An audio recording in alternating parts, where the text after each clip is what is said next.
हजुर नमस्कार। यो मुक्तिनाथ जाँदाको रमणीय सुन्दर झरना रूप्से झरना सबै साह्रै नै मनमोहक सुन्दर दृश्य छ, देखिरहेको छ यहाँ। यो सुन्दर मनमोहक दृश्यसँगै हामी मुक्तिनाथ यात्राको लागि तय गर्दैछौँ।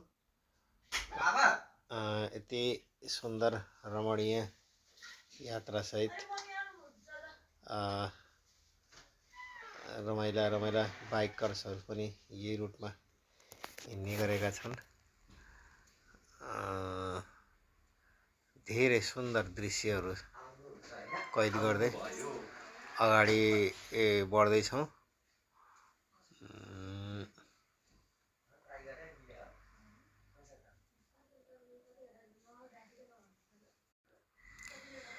यसरी नै अगाडि हामी यात्रा गर्नको लागि हामीलाई नेपालको कुनै पनि ठाउँमा यात्रा गर्नको लागि सम्झनुहोस् स्कर्पियोहरू एभाइलेबल छ हामीसँग। र तपाईँहरूलाई नेपालको कुनै पनि ठाउँमा जानुपर्नेमा सम्झिनुहोस्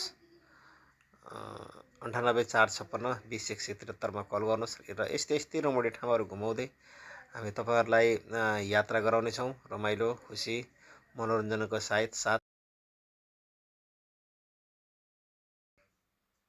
मनोरञ्जनको साथै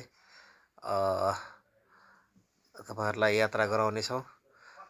अब हामी सुन्दर रमणीय हिमालका दृश्यहरू हेर्दै तपाईँहरूलाई हामी लैजाँदैछौँ। कति राम्रा नेपालका हिमालहरू देखिन्छ र बाटो पनि ठिकै छ, राम्रै छ।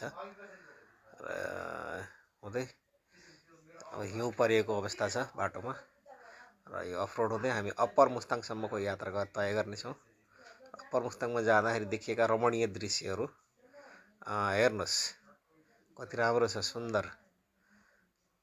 सुन्दर दृश्यहरू जताखेरि पनि हिउँ परेको छ बाटोमा र बाटो अलिकति अफरोड छ। अफरोड बाटो हुँदै अब हामी केही बेरमा नै अप्पर मुस्ताङको कोरोला बोर्डरमा पुग्नेछौँ। हजुरहरूलाई मैले सर्टकट छोटो गरेर केही टुक्रा दृश्यहरू देखाइराखेको छु, टुक्रा गरेर।